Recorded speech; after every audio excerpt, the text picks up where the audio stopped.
बिस्मिल्लाहिर्रहमानिर्रहीम। Dear students, अस्सलाम वालेकुम। Welcome to the laser physics course. तो अभी हमारा जो टॉपिक है क्वांटम बिहेवियर ऑफ लाइट है। तो in 1900 Max Planck that light consist of discrete bundles और chunks of energy. Max Planck ने हमें ये बताया था कि जो लाइट है वो डिस्क्रीट बंडल्स पे कंसिस्ट कर रही है और उसने चंक्स ऑफ एनर्जी का नाम दिया था। The amount of the energy is H new. और एक जो पैकेट या बंडल ऑफ एनर्जी था उसके पास जो एनर्जी है वो एच न्यू हमारे पास एनर्जी है। These chunks of energy is also called the quanta. इसे हम क्वांटा का भी नाम दे सकते हैं। इन 1900 में मैक्स प्लैंक ने बताया था कि चंक्स ऑफ एनर्जी हैं। उसके बाद 1905 में Einstein refined the Planck's theory and provide the theoretical justification of photoelectric effect. He also gave the name photon to the quanta of light energy. तो आइंस्टाइन ने 1905 में जो क्वांटा ऑफ एनर्जी था उसको फोटॉन का नाम दिया।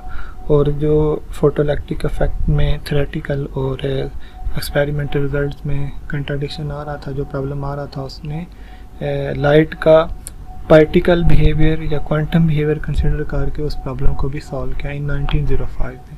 तो a photon represent the minimum energy unit of the light. ये minimum energy unit of light है हमारे पास। तो एक फोटॉन के पास जो एनर्जी होगी वो हमारे पास E is equal to h nu होगी। और E is directly proportional to the frequency. यहाँ पे न्यू क्या है, ये फ्रीक्वेंसी है। तो नेक्स्ट हमारे पास अगर हम एक फोटॉन की बजाय एक सोर्स ऑफ लाइट कंसीडर करते हैं तो हम कहते हैं कि सोर्स ऑफ लाइट से हमारे पास रो ऑफ न्यू जो है वो एनर्जी एमिट होती है। याद रखिएगा यहाँ पे रो ऑफ न्यू है। मैं कंसीडर करता हूँ कि अगर हमारे पास एक सोर्स है जिससे दो photon, just only 2 photon emit हो रहे हैं, तो आप देखें अगर एक फोटॉन की एनर्जी है E is equal to h nu, तो 2 फोटॉन्स की फिर जो एनर्जी होगी या उस सोर्स से हमें फिर कितनी एनर्जी मिलेगी जिससे हमें जस्ट ओनली 2 फोटॉन मिल रहे हैं, तो 2 इंटू एच न्यू हो जाएगा। तो अगर एक ऐसा सोर्स ऑफ लाइट है जिससे 100 फोटॉन एमिट हो रहे हैं तो हमें उस सोर्स से फिर लाइट एनर्जी कितनी मिलेगी, हम उसमें ये कहेंगे कि 100 मल्टीप्लाई द एच न्यू आएगा। तो याद रखिएगा the light energy rho of nu. Rho of nu क्या है, ए लाइट एनर्जी है। अब ये एनर्जी कहाँ से है, ये एक फोटॉन की एनर्जी नहीं है बल्कि कंप्लीट जो हमें एक सोर्स ऑफ लाइट से जो एनर्जी मिल रही है। तो rho of nu emitted by a source or propagation in the space cannot take arbitrary amounts but must be the integral multiple। इस सेंटेंस का मतलब ये है, मीनिंग ये है कि आप इसकी जो वैल्यूज़ हैं can not take arbitrary amounts, क्या आप सारी की सारी उसकी एनर्जी की वैल्यूज़ नहीं ले सकते, बल्कि क्या होनी चाहिए, but must be the integral multiple. मैं इसे एक्सप्लेन करता हूँ फर्दर। इसे आप देख सकते हैं कि light energy from a source is equal to क्या होगा, rho of nu is equal to n h nu. अब एन क्या है, जितने वो फोटॉन एमिट कर है। अगर एक फोटॉन एमिट कर रहा है तो यहाँ पे एन की वैल्यू क्या होगी 1, अगर 2 है तो 2, अगर 100 है तो 100 मल्टीप्लाई बाय एच न्यू हो जाएगा। तो जितने फोटॉन्स होंगे उतने नंबर ऑफ फोटॉन्स को हम एक फोटॉन की एनर्जी से मल्टीप्लाई करेंगे तो हमारे पास वो क्या हो जाएगा, light energy from a source. अब आप ये देख सकते हैं कि अब या तो यहाँ n की वैल्यू क्या आ रही है 1, 2, 3, इंटेग्रल मल्टीप्लिकेशन हम इसे बोल रहे हैं। जैसे हमने कहा था integral multiplies but must be the integral multiplies होगा हमारे पास। तो यहाँ पे n की वैल्यू जो है वो 1, 2, 3, 4, 5 है।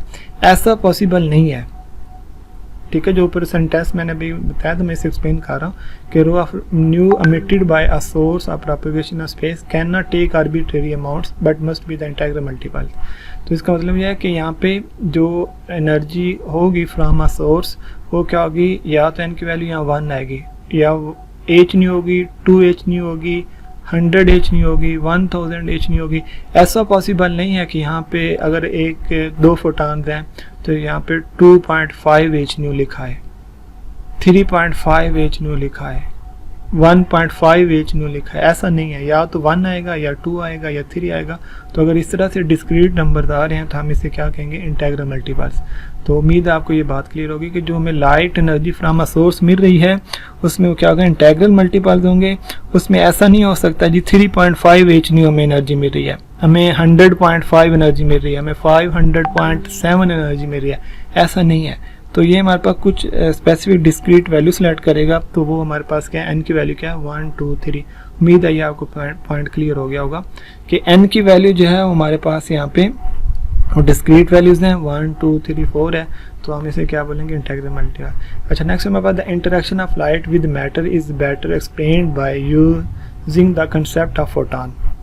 कि अगर हम लाइट को एज अ फोटॉन कंसिडर करें तो जो light interaction with the matter था उसे हम बहुत अच्छी तरह से एक्सप्लेन कर सकते हैं rather than the by the wave concept. कि अगर हम वेव कंसेप्ट से wave interaction with the matter देखते हैं या photon interaction with the matter देखते हैं तो कौन ज़्यादा बेटर एक्सप्लेन कर रहा है। अगर हम लाइट को फोटॉन कंसिडर करें कि हम कहें कि ये it consist on a small particle जिन्हें हम फोटॉन कहा है, और हम फोटॉन का इंटरेक्शन अगर देखें मैटर के साथ तो वो ज़्यादा अच्छा एक्सप्लेन कर रहा है as compare to the wave concept. तो photon energy is usually expressed in terms of electron volt. कि अगर आप इसे इलेक्ट्रॉन वोल्ट में भी एनर्जी ली जाती है, तो अगर आप एक फोटॉन की एनर्जी जो है इनमें इलेक्ट्रॉन वोल्ट लिखेंगे तो हमारे पास क्या होगा, E is equal to 12400 divided by lambda. याद रखिएगा, the photon energy in electron volt corresponding to the light of wave lambda is given by. तो अगर आपसे कोई कहे कि एक फोटॉन की जो एनर्जी है वो इलेक्ट्रॉन वोल्ट में कितनी है, तो आप बता दें कि हमारे पास ये 12,400 डिवाइडेड बाय लैम्डा। अच्छा, अगर आप इलेक्ट्रॉन वोल्ट में एनर्जी लेना चाह रहे हैं तो वो हमारे पास फोटॉन की एनर्जी इस तरह से होगी। और नॉर्मली अगर आप फोटॉन की एनर्जी इंडिकेट करना चाह रहे हैं तो E is equal to h nu होगा। अगर आप एक सोर्स ऑफ लाइट की एनर्जी लिखना चाह रहे हैं तो वो हमारे पास rho of nu is equal to n h nu होगा। तो क्वांटम बिहेवियर ऑफ लाइट से हमें ये कंफर्म हो रहा है कि यहाँ, अच्छा यहाँ पे बी केयरफुल, यहाँ पे लैम्डा हमेशा किस में होगा, एंगस्ट्रॉम में हम लेंगे। 10 जो हमारे पास नॉर्मली एंगस्ट्रॉम यूनिट यूज़ किया जाता है, लैम्डा हम उसमें यहाँ पे कंसिडर कर रहे हैं। तो the wave picture of light is classical. अगर आप वेव बिहेवियर लाइट का लेते हैं तो वो किसको इंडिकेट करता है, क्लासिकल। अगर आप फोटॉन कंसिडर करते हैं तो ये कौन सा बिहेवियर होगा, photon picture is quantum mechanical. तो लाइट की दो पिक्चर्स हैं, आप ये कह लें कि दो विंडोज़ हैं, एक क्लासिकल विंडो है, एक हमारे पास क्वांटम विंडो है। अगर आप क्लासिकल विंडो से लाइट को देखते हैं तो हमें वो वेव की फॉर्म में नज़र आती है। अगर आप क्वांटम की विंडो से लाइट को देखते हैं तो हमें वो फोटॉन्स की फॉर्म में होती है, पैकेट्स ऑफ एनर्जी की फॉर्म में नज़र आते हैं। तो नेक्स्ट हमारे पास the laser is a quantum mechanical device because its operation depends on the existence of photons. तो याद रखिएगा, लेज़र क्या है, the laser is a quantum mechanical device है because its operation depends on the existence of photons. तो quantum behaviour of light से आपको ये कुछ आइडिया हो गया होगा कि हमारे पास जो लाइट है किसी सोर्स की, उस पे हमारे पास वो सारी की सारी वैल्यूज़ नहीं ले रहा, बल्कि क्या रहा है, कुछ स्पेसिफिक डिस्क्रीट वैल्यूज़ ले रहा है। ये रिलेशन मोस्ट इंपॉर्टेंट है, मैं इसे रिपीट कर रहा हूँ क्योंकि n इज इक्वल टू 1। अब देखें n, अब 1 और 2 के दरमियान भी तो बहुत सारी वैल्यूज़ हैं, मतलब 1.1, 1.2, 1.3, 1.5, ये सारी की सारी वैल्यू स्किप करके नेक्स्ट कहाँ पे जा रहा है, 2। इसी तरह 2.1, 2, 3 भी स्किप कर रहा है। तो इसका मतलब है कुछ स्पेसिफिक वैल्यूज़ जो है यहाँ पे कंसिडर की जा रही हैं, बाकी सारी वैल्यूज़ जो हैं यहाँ कंसिडर नहीं की जा रही। तो जब स्पेसिफिक वैल्यूज़ को सिलेक्ट किया जा रहा है, ठीक है, तो अब फिर हम किसे क्या कहेंगे, डिस्क्रीट एनर्जी वैल्यूज़। ऐसे हम क्या नाम दे रहे हैं, डिस्क्रीट एनर्जी वैल्यू। तो quantum behaviour of light basically क्या एक्सप्लेन कर रहा है कि जो लाइट है, जो लाइट एनर्जी है या हमारे पास जो लाइट है is consist on the photons या टाइनी पार्टिकल्स हैं, और उसमें वो कौन सी वैल्यूज़ ले रहा है, हमारे पास can not take arbitrary amounts but must be the integral multiples. तो नेक्स्ट हम स्टार्ट करते हैं। हमारे पास एट द एंड अगर आप देखें तो यहाँ पे मैं दोबारा बताता हूँ कि क्वांटम लेज़र जो है बेसिकली क्वांटम मैकेनिकल डिवाइस है because its operation depends upon the existence of the photon. अच्छा, नेक्स्ट हमारे पास है, उम्मीद आपको क्वांटम बिहेवियर कुछ क्लियर हो गया। अगर फिर भी कोई इशू है तो आप काइंडली जो है बुक से रीड करें, तो अगर फिर भी समझ नहीं आ रहा तो काइंडली आप मुझे इन्फॉर्म कीजिएगा। अच्छा, नेक्स्ट हमारे पास 1.5 जो है बुक में जो टॉपिक है वो एनर्जी लेवल्स के मुतल्लिक है। तो एनर्जी लेवल्स हमारे पास अगर हम अब देखें तो सारी एनर्जी की वैल्यूज़ नहीं ली जा रही, just specific energy levels consider किए जा रहे हैं, मतलब E1, E2, E3, E4। जैसे हमारे पास एक एटम है तो उसका ये न्यूक्लियस है, तो उसमें ये K शेल है, L शेल है, M शेल है, ठीक है। तो these are the discrete energy levels, N = 1, 2 and 3। तो अगर हम एनर्जी लेवल्स के मुतालिक बात करें तो the electrons in an atom can not have arbitrary amounts of energy but they take only discrete energies. अब आप ये कह सकते हैं कि इलेक्ट्रॉन या तो फर्स्ट सेल में होंगे या सेकंड या थर्ड, दरमियान में नहीं होंगे। तो इसका क्या मतलब है कि the electrons in an atom can not have arbitrary amounts of energy, कि वो सारी की सारी एनर्जी की वैल्यूज नहीं रखते, कि but they take only discrete energies. This is a consequence of the Bohr postulate of permitted orbits. In each of the permitted orbit, the electron has a specific amount of energy and cannot possess any other energy value. तो इसका मतलब है कि अगर electron यहाँ पे इस energy level में है, फर्स्ट शेल में है, सेकंड में है, तो इनके पास स्पेसिफिक एनर्जी होगी और ये हर एनर्जी की वैल्यूज़ नहीं रखता, बल्कि क्या रखता है, हमारे पास स्पेसिफिक एनर्जी वैल्यूज़ हैं। जैसे अगर ये यहाँ पे एनर्जी हम कह देते हैं कि अगर इलेक्ट्रॉन यहाँ पे है तो उसके बाद एनर्जी E1 है, यहाँ पे है तो E2 है। अब ऐसा नहीं है कि दरमियान में ये नहीं रुकेगा इलेक्ट्रॉन, या यहाँ पे होगा या यहाँ पे एग्जिस्ट करेगा, तो ऐसा नहीं है कि कोई और हो जिसमें E की वैल्यू 1.5 हो, ऐसा पॉसिबल नहीं है। अच्छा, नेक्स्ट है कि अगर हम एक एटम कंसिडर करते हैं और उसके सराउंडिंग में हमारे पास शेल्स हैं, मतलब K, L, M शेल्स हैं हमारे पास, तो अब इलेक्ट्रॉन न्यूक्लियस के अगर जितना करीब होगा उतना ही वो इसके साथ टाइटली बाउंड होगा। जैसे जैसे हम अवे फ्रॉम द न्यूक्लियस जा रहे हैं, मतलब हाई एनर्जी लेवल्स की तरफ जा रहे हैं, तो वहाँ पे जो interaction between the nucleus and electron जो है वो हमारे पास कम होता जा रहा है। क्यों? हमारे पास याद रखिएगा इलेक्ट्रॉन पे नेगेटिव चार्ज है और प्रोटॉन पे क्या है, पॉजिटिव चार्ज है, तो दोनों एक दूसरे को अट्रैक्ट कर रहे हैं। तो अगर तो करीब है तो करीब होने की रीज़न ये है, मतलब अगर कोई इलेक्ट्रॉन K शेल में है तो दोनों के दरमियान इंटरेक्शन क्या होता, स्ट्रॉन्ग था। तो हमारे पास अगर इसको हम देखें, the energy of electron at a very large distance from the nucleus, कि अगर न्यूक्लियस से बहुत ज़्यादा दूर है तो इज़ प्योरली काइनेटिक एनर्जी, वो प्योरली काइनेटिक एनर्जी है। क्योंकि आपको ये पता है कि अगर वैलेंस सेल, जो आउटरमोस्ट सेल होता है उसे हम वैलेंस सेल का नाम दे रहे हैं, अगर इससे ये इलेक्ट्रॉन बाहर चला जाता है, इससे भी अवे चला जाता है, तो वो फ्री पार्टिकल के तौर पे बिहेव करता है। तो अब जब वो फ्री होगा तो डेफिनेटली इसके पास काइनेटिक एनर्जी होगी। तो हम यहाँ पे एक सेंटेंस जो है मोस्ट इम्पोर्टेंट, द एनर्जी, अब हमारे पास एक पोटेंशियल एनर्जी होती है, एक कहते हैं काइनेटिक एनर्जी होती है। तो अगर इलेक्ट्रॉन जो है वो क्या है हमारे पास, अगर इलेक्ट्रॉन जो है हमारे pass away from the nucleus है, मतलब इस एनर्जी लेवल में है, तो उसके पास जो एनर्जी होगी वो क्या होगी, हमारे पास the energy of electron at a very large distance from the nucleus is purely kinetic energy. तो उसके पास फिर जो एनर्जी होगी वो हमारे पास कौन सी होगी, काइनेटिक एनर्जी होगी। And it is assign a positive value, अब उसको हम पॉजिटिव वैल्यू का वैल्यू जो है असाइन कर रहे हैं। अब the distance between nucleus is just about to come under the influence of the nucleus, its energy become zero when the bound to the nucleus and orbits around it. Electron energy is a potential in nature and treated as a negative quantity. अच्छा, यहाँ पे ये बताया जा रहा है कि अगर देखें यहाँ पे मैं जो एनर्जी लेवल्स का टॉपिक है 1.5, इसमें मैं एक समरी शॉर्टकट बता देता हूँ। आपके पास एक एटम है, अच्छा यहाँ से क्वांटम बिहेवियर ऑफ लाइट से आपको ये पता चल गया कि हमारे पास जो फोटॉन है वो डिस्क्रीट, लाइट जो है वो डिस्क्रीट बिहेवियर रखती है और वो सारी की सारी एनर्जी वैल्यूज़ नहीं ले रहे, बल्कि क्या स्पेसिफिक एनर्जी वैल्यूज़ ले रहे हैं। तो इसलिए हमें यहाँ से डिस्क्रीट एनर्जी का कंसेप्ट मिला। तो फिर हम कहते हैं कि अगर हमारे पास E1, E2, E3 इस तरह से डिफरेंट एनर्जी लेवल्स होंगे तो इलेक्ट्रॉन भी क्या करेंगे, इन एनर्जी लेवल्स में ही स्टे करेंगे, दरमियान में वो रुक नहीं सकते। एक बात ये क्लियर होगी। अच्छा, अब अगर इलेक्ट्रॉन जो है वो very close to the nucleus है तो उसके पास प्योर जो होगी वो पोटेंशियल एनर्जी उसके पास होगी, क्योंकि वो टाइटली बॉन्ड होगा न्यूक्लियस के साथ, इसलिए ऑलमोस्ट उसके पास जो काइनेटिक एनर्जी होगी वो क्या होगी, ज़ीरो होगी। तो इसलिए हम कहते हैं कि जो electron very close to the nucleus है उनके पास क्या है, प्योर पोटेंशियल एनर्जी है, और जो electron very away from the nucleus है उनके पास कौन सी होगी, काइनेटिक एनर्जी होगी, और उनके पास पोटेंशियल एनर्जी क्या होगी, हमारे पास ज़ीरो होगी।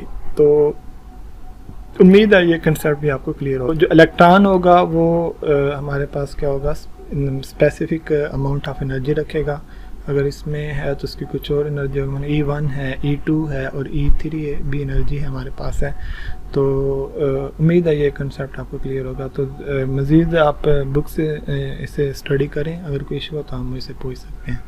नेक्स्ट हमारे पास है मोस्ट इम्पोर्टेंट टॉपिक हमारे पास, वो है पॉपुलेशन।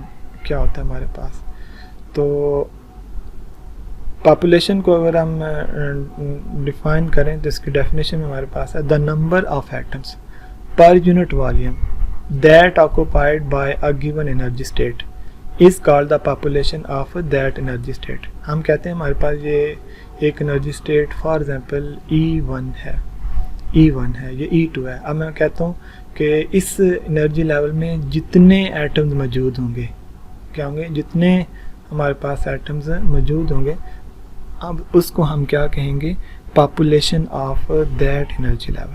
तो रिपीट कर रहा हूँ, the number of atom per unit volume that occupied by a given energy state is called the population of that energy state and it is denoted by the N। Capital N से इसे डिनोट किया जाता है। The population N of an energy level E depends on the temperature T। तो इसके मतलब जो पॉपुलेशन के मतलब, अच्छा पॉपुलेशन के मतलब जो बोल्ट्जमैन ने हमें एक इक्वेशन दी थी, बोल्ट्जमैन इक्वेशन बोला जाता है, N इज इक्वल टू क्या था, E raise to power minus E over KT, E exponent, ठीक है, और इसकी पावर क्या आ जाएगी हमारे पास, माइनस KT आ जाएगी। अच्छा मैं इसे रिपीट कर रहा हूँ, पॉपुलेशन क्या होगा, the number of atom in each energy state. अगर ईच एनर्जी स्टेट में हम E1, E2, E3 कह रहे हैं तो हर एनर्जी लेवल में, हर एनर्जी स्टेट में जितने नंबर ऑफ एटम्स मौजूद होंगे पर यूनिट वॉल्यूम, उसको हम क्या कहेंगे, population of that energy state. और इसका जो मैथमेटिकल रिलेशन है वो हमारे पास क्या है, N is equal to E raise to power minus capital E over KT। अब ये क्या है, E is the energy of state जिसमें आप पॉपुलेशन फाइंड करें। मतलब अगर हम बात करते हैं कि हमारे पास अगर E1 एनर्जी लेवल है, 2 एनर्जी लेवल कंसिडर कर रहे हैं, E2 एनर्जी लेवल है, तो अब इसकी पॉपुलेशन फिर क्या लिखी जाएगी, N1 is the population of energy level E1 and N2 is the population of the energy level E2।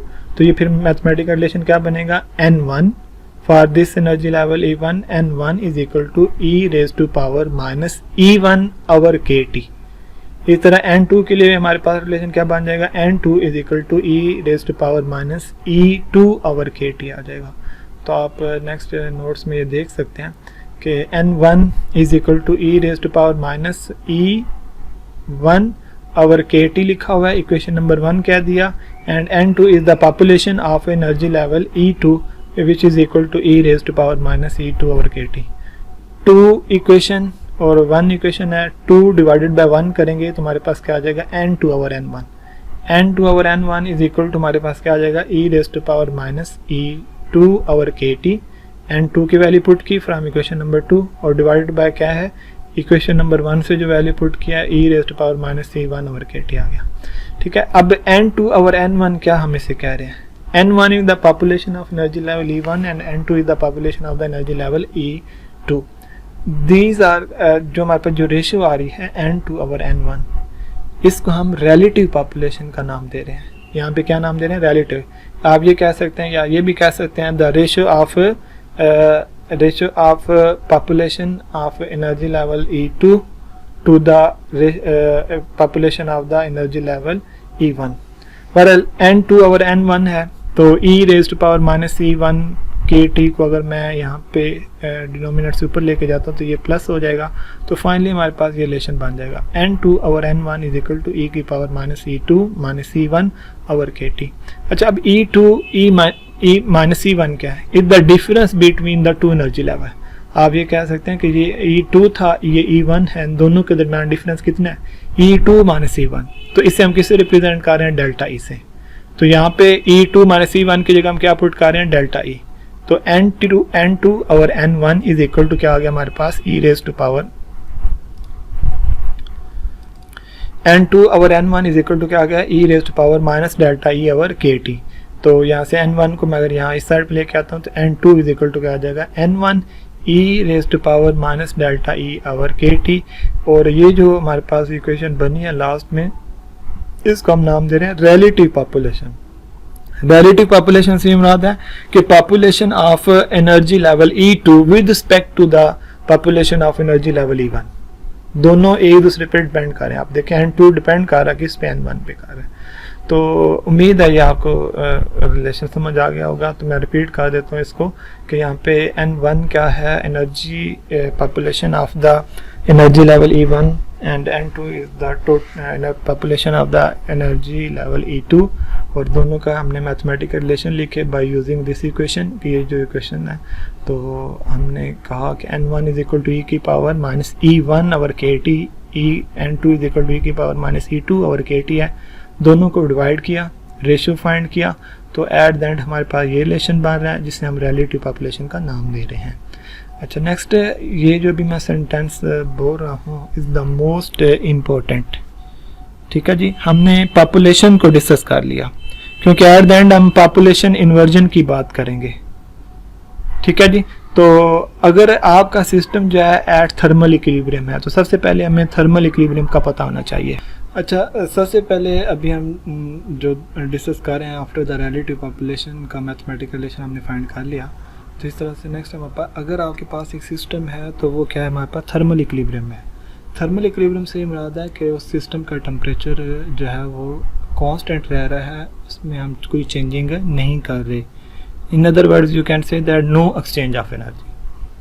कि अगर एक सिस्टम है तो उसमें कोई एक्सचेंज ऑफ एनर्जी नहीं हो रहा तो डेफिनेटली हम उसे क्या कहेंगे? थर्मल इक्विलिब्रियम में है वो हमारे पास। हम यहाँ पे फिलहाल ये कंसिडर ये कर रहे हैं कि अगर आपके पास एक सिस्टम है कि जो थर्मल इक्विलिब्रियम है तो उसमें क्या होगा? द नंबर ऑफ एटम्स, या क्योंकि जब हमने बात थोड़ी देर पहले मैंने आपको ये बता दिया है, द नंबर ऑफ एटम्स पर यूनिट वॉल्यूम से क्या मुराद है? पॉपुलेशन।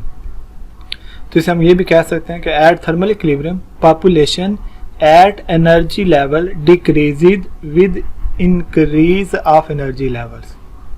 मोस्ट इम्पोर्टेंट ये बात है, मैं रिपीट कर रहा हूँ इसको कि at thermal equilibrium the number of atoms, bracket में लिखा हुआ है population, at energy level decreases with increase of the energy level. तो इसको मैं एक्सप्लेन करता हूँ। हम कंसिडर ये करते हैं कि ये हमारे पास ग्राउंड स्टेट है, ये आप देख सकते हैं ग्राउंड स्टेट है, देन ये फर्स्ट एक्साइटेड स्टेट है, सेकंड एक्साइटेड स्टेट है, और उससे नेक्स्ट एक्साइटेड स्टेट हमारे पास है। और अगर यहाँ पे एनर्जी लेवल इस तरह से बढ़ रहे हैं और ये क्या है? पॉपुलेशन n यहाँ पे है।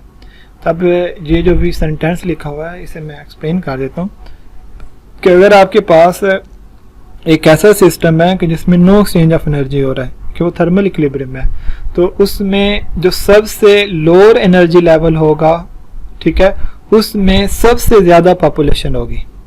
तो जैसे जैसे आप हायर एनर्जी लेवल्स की तरफ जाएंगे तो जो नंबर ऑफ एटम्स की तादाद है वो डिक्रीज होती जाएगी। ये मैं बात कर रहा हूँ एक ऐसे सिस्टम की कि जो क्या हमारे पास थर्मल इक्विलिब्रियम है। अगर आपके पास एक ऐसा सिस्टम है कि जो थर्मल इक्विलिब्रियम है तो उसमें बहुत सारे एनर्जी लेवल्स हैं, तो उसमें जो पॉपुलेशन होगी या जो एटम्स होंगे वो किस तरह से डिस्ट्रीब्यूट होंगे कि सबसे जो लोअर एनर्जी लेवल होगा वहाँ पे सबसे ज़्यादा तादाद होगी। तो जैसे जैसे हायर एनर्जी लेवल्स की तरफ आप जाएंगे तो जो नंबर ऑफ एटम्स की तादाद है वो क्या होती जाएगी? डिक्रीज होती जाएगी। तो अगर आप थर्मल इक्विलिब्रियम में हैं तो अब हम इसको नेक्स्ट डिस्कस करते हैं। उम्मीद है ये आपको पॉइंट क्लियर हो गया होगा, अगर नहीं है तो आप काइंडली मुझसे डिस्कस कर सकते हैं। जूम ऑनलाइन क्लास हम इंशाल्लाह अरेंज करेंगे तो उसमें मज़ीद हम इस पर डिस्कस कर लेंगे। द रियलिटी पॉपुलेशन का फार्मूला हमारे पास ये था, n2/n1 is equal to e की power minus delta E K T depends on two factors, change in energy and the temperature. जो रियलिटी पॉपुलेशन है वो किस पर डिपेंड कर रही है, आप देख सकते हैं डेल्टा ई पे, एंड आल्सो के क्या कांस्टेंट है, आल्सो टेम्परेचर, क्योंकि n2/n1 इज इक्वल टू क्या है, e की power minus delta E over K T हमारे पास है। अच्छा, जो हमारे पास रिलेटिव पॉपुलेशन का जो मैथमेटिकल रिलेशन था ऑलरेडी हम फाइंड कर चुके हैं, n2 is equal to n1 e की power minus delta E over K T है, and above equation show that the relative population n2/n1 दो फैक्टर्स पे डिपेंड कर रहा है, delta E and also the temperature T. अच्छा, अब आपने याद रखना है कि हम क्योंकि ऑलरेडी डिस्कस कर चुके थे कि अगर लाइट इंटरेक्ट करती है किसी मैटर के साथ तो उसकी इंटेंसिटी कम होती है, क्योंकि इंटेंसिटी वहाँ पे ग्रेजुअली एक्सपोनेंशियली क्या हो रही है, डिक्रीज हो रही है। तो यहाँ पे मैं एक जस्ट आपको आइडिया दे रहा हूँ, इस पर मज़ीद डिटेल से जो नेक्स्ट हमारा लेक्चर आ रहा है इसमें हम डिस्कस करते हैं कि अगर आप लेज़र प्रोड्यूस करना चाह रहे हैं, अगर आप लेज़र प्रोड्यूस करना चाह रहे हैं तो हमें ऐसा सिस्टम चाहिए, एक हमें ऐसा सिस्टम डेवलप करना है कि जिसमें हायर एनर्जी लेवल्स में पॉपुलेशन ज़्यादा हो as compare to the lower energy level. मैं इस बात को रिपीट कर रहा हूँ कि अगर इसका मैं इंशाल्लाह प्रूव दूंगा नेक्स्ट लेक्चर्स में कि ऐसा हमें क्यों चाहिए। रिपीट कर रहा हूँ कि हमें एक ऐसा सिस्टम चाहिए कि जिसमें जैसे जैसे हम हायर एनर्जी लेवल्स की तरफ जाएं तो वहाँ पे पॉपुलेशन जो है वो इंक्रीज़ होती जाए। लेकिन हमने अभी जब भी जो डिस्कस कर रहे हैं कि अगर आप थर्मल इक्विलिब्रियम हैं, अगर आप किस में थर्मल इक्विलिब्रियम में हैं, तो जैसे जैसे आप हायर एनर्जी लेवल्स की तरफ जा रहे हैं, जैसे जैसे आप हायर एनर्जी लेवल की तरफ जा रहे हैं तो पॉपुलेशन ऑफ द जो एनर्जी लेवल है वो डिक्रीज़ होती जा रही है। मतलब यहाँ पे सबसे ज़्यादा पॉपुलेशन है, यहाँ से मज़ीद कम होगी, यहाँ पे मज़ीद कम, यहाँ पे मज़ीद कम, यहाँ पे मज़ीद कम होगी। तो रिपीट कर रहा हूँ इस पॉइंट को कि अगर आपका सिस्टम जो आप यूज़ कर रहे हैं जिसमें हमारे पास बहुत सारे एनर्जी लेवल्स हैं वो थर्मल इक्विलिब्रियम है, तो सबसे लोअर एनर्जी लेवल में पॉपुलेशन जो है वो ज़्यादा है, उससे हायर में मज़ीद कम होगी, मज़ीद कम होगी, मज़ीद पॉपुलेशन डिक्रीज़ होगी, मज़ीद डिक्रीज़ होगी। तो जैसे जैसे आप हायर एनर्जी लेवल की तरफ जा रहे हैं और आपका सिस्टम किस में है, थर्मल इक्विलिब्रियम में है, तो उसमें पॉपुलेशन जो है वो क्या होती जा रही है, डिक्रीज़ होती जा रही है। लेकिन if you want to produce the laser light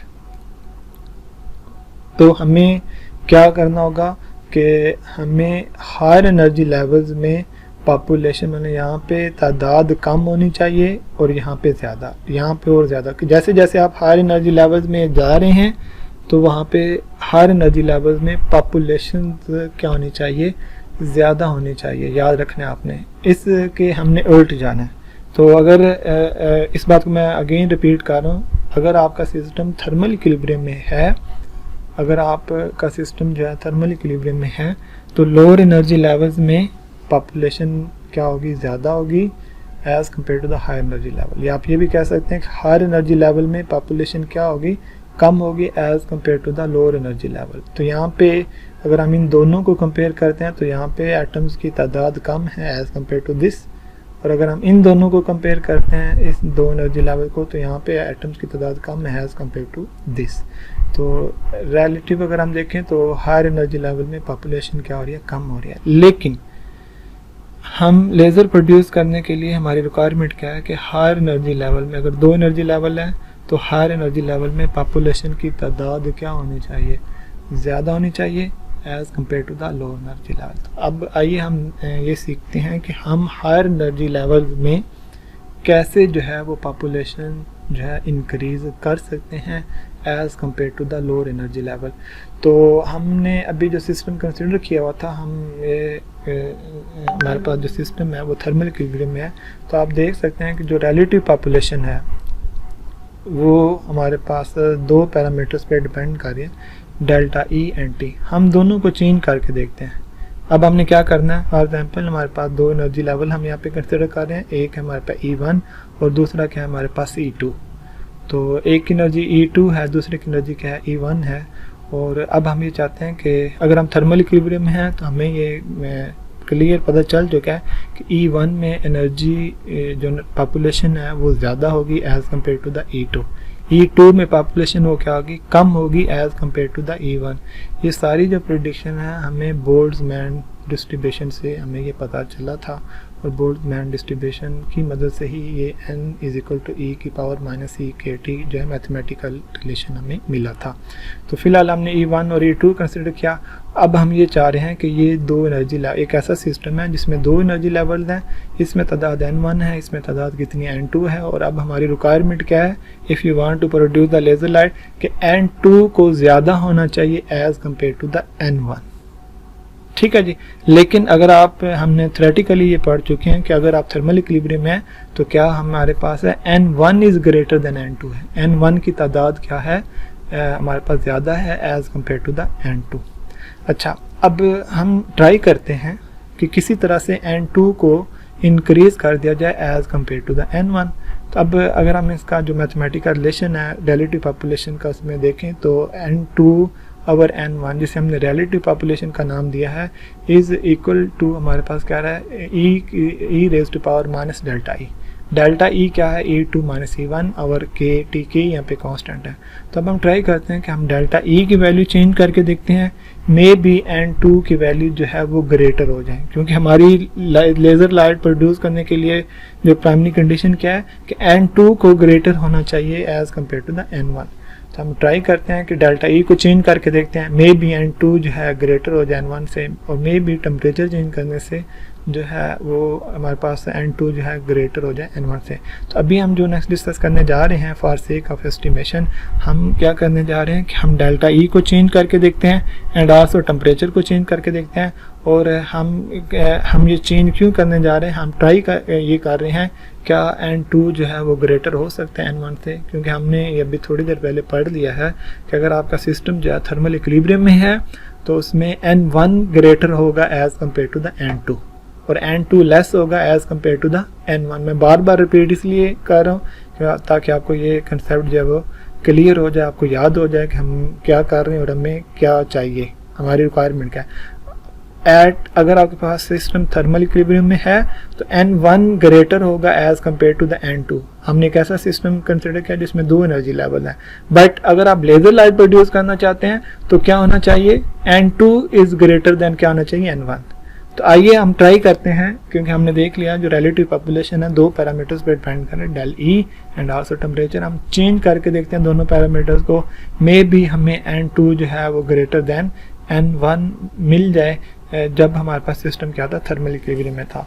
तो for sake of estimation we consider monoatomic gas, hydrogen gas, and find out the atomic population at room temperature T = 300 kelvin.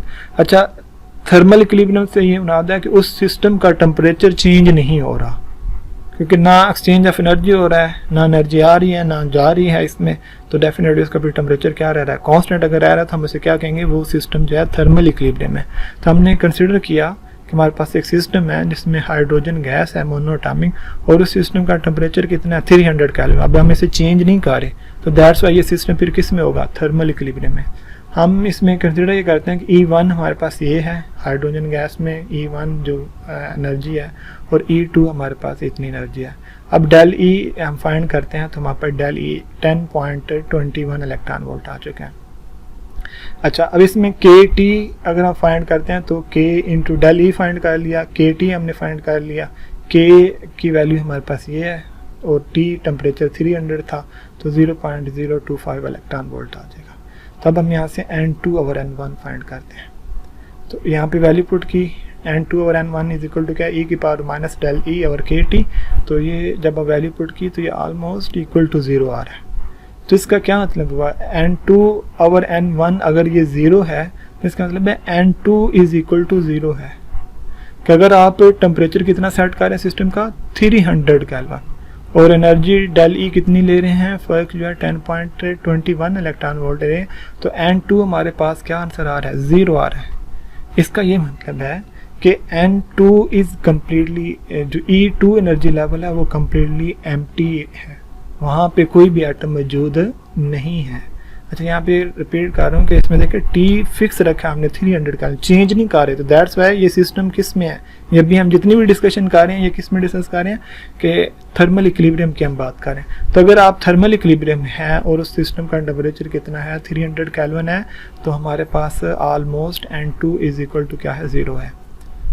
Almost E2 energy level completely empty है और E1 energy levels में population कुछ मौजूद है। आइए अब हम try करते हैं, मे भी, क्योंकि हमने देखा है कि रिलेटिव पॉपुलेशन जो है टेम्परेचर और डेली पे डिपेंड कर रही है। हम ये ट्राई करते हैं, मे भी अगर हम टेम्परेचर इंक्रीज़ करें तो मे भी हायर एनर्जी लेवल E2 में कुछ जो है तादाद जो है पॉपुलेशन जो बढ़ जाए, क्योंकि हमारी रिक्वायरमेंट है फॉर द लेज़र लाइट कि N2 को ग्रेटर होना चाहिए as compare to the N1। हमने अब टेम्परेचर जो है 6000 केल्विन पुट किया, लेकिन अब भी ये किस में है, फिक्स है, थर्मल इक्विलिब्रियम में ही है, ठीक है। तो अब अगर हम और एनर्जी डेल ई की वैल्यू हमने वही पुट कर ली है 10.21, तो N2 और N1 इज इक्वल टू, हमारे पास जब हमने से सॉल्व किया तो हमारे पास ये ऑलमोस्ट आ रहा है N2 is equal to this one, N2 is equal to this one. अच्छा, यहाँ पे हमने ये जो फाइंड किया कि बाय इंक्रीजिंग द टेम्परेचर कुछ N2 की हमें वैल्यू मिली है, बढ़ गई है, लेकिन याद रखें कि ये हमारे पास रिजल्ट क्या आ रहा है 10⁻⁻⁹। तो यहाँ पे अगर ऐसे हम डिनोमिनेटर में लेके जाते हैं तो 2.5 डिवाइडेड बाय क्या आ जाएगा 10⁻⁹, और फिर क्या आएगा N1।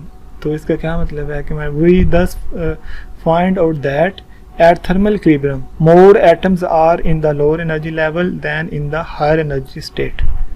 तो ये हमारे पास आंसर क्या आएगा 2.5 डिवाइडेड बाय 10⁻⁹ लेस देन 1 आएगा।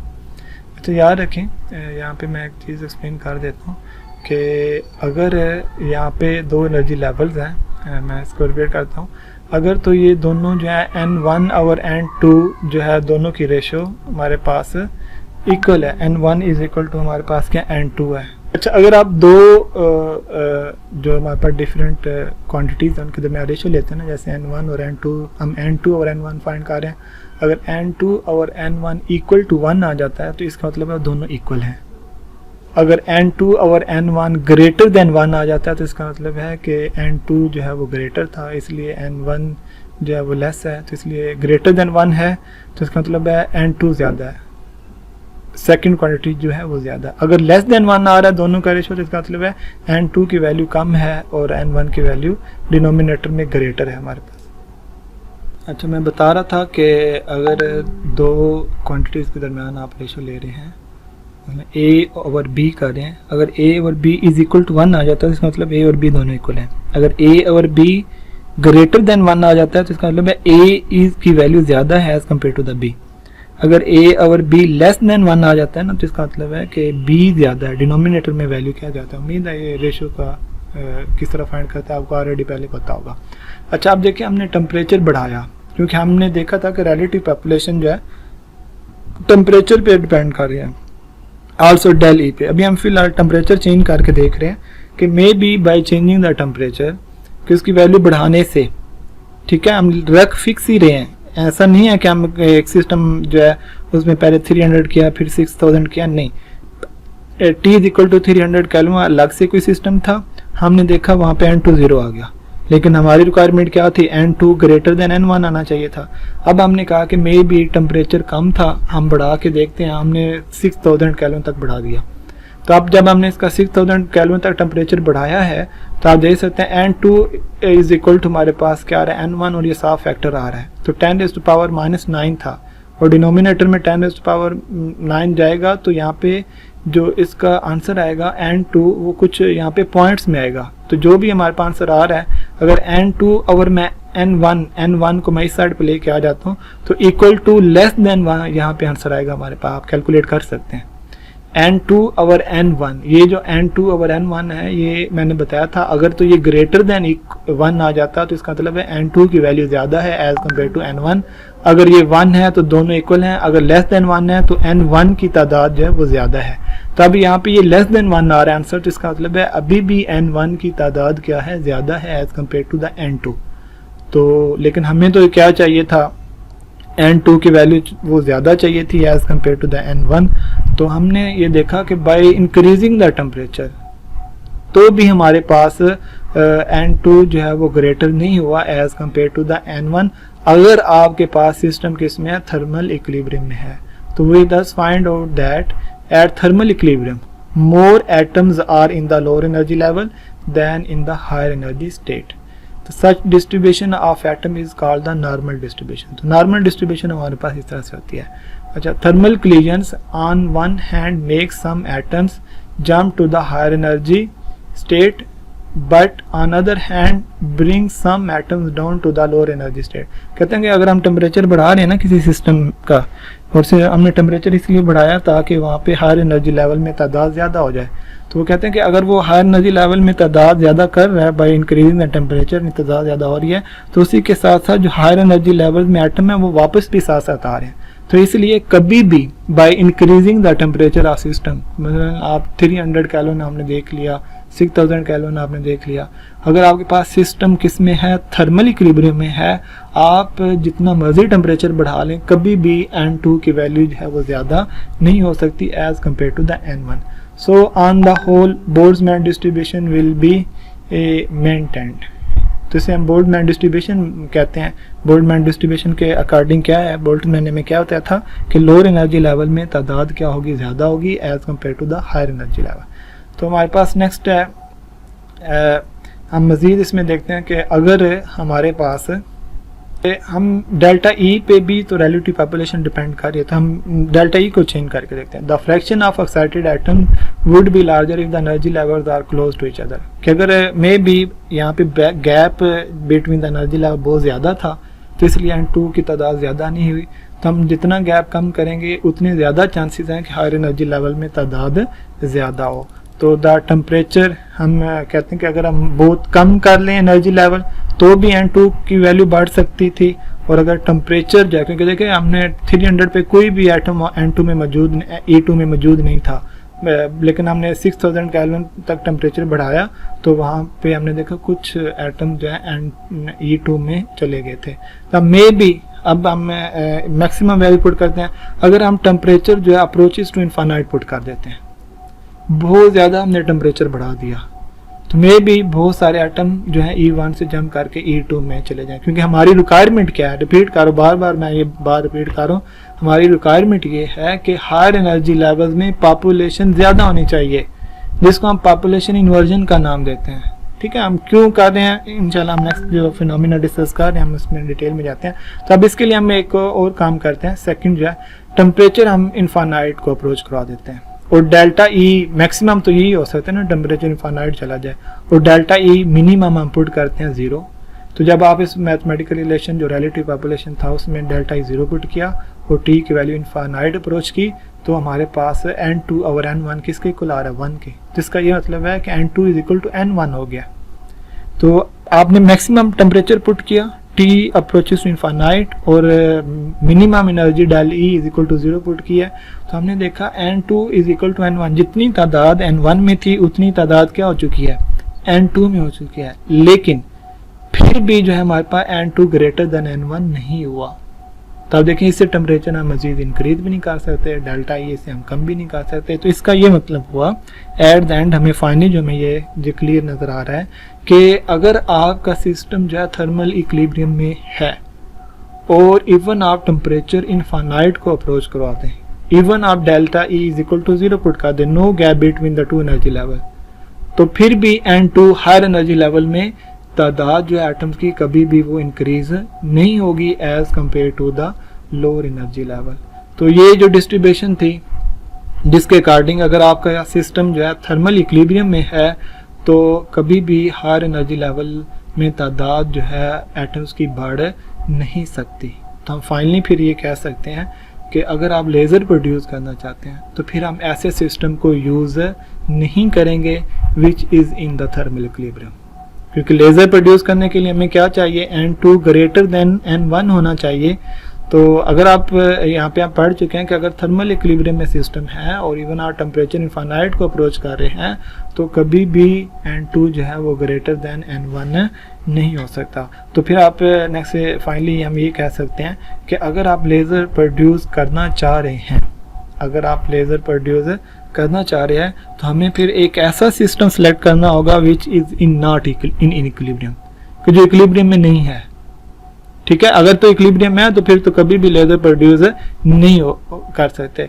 तो we have to move away from the thermal equilibrium, we have to move away from the thermal equilibrium. क्या थर्मल इक्विलिब्रियम में रहते हुए आप कभी भी लेज़र प्रोड्यूस नहीं कर सकते, क्योंकि कभी भी हायर एनर्जी लेवल में पॉपुलेशन जो है वो नहीं बढ़ सकती।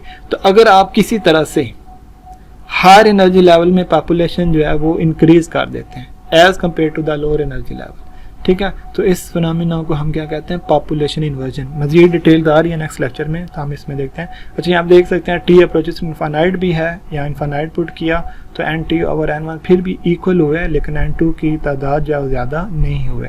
तो so as long as the material is in thermal equilibrium the population of higher energy state cannot be exceed the population of the lower energy state। तो कभी भी हायर एनर्जी स्टेट की जो पॉपुलेशन है वो इंक्रीज नहीं होगी as compare to the lower energy level.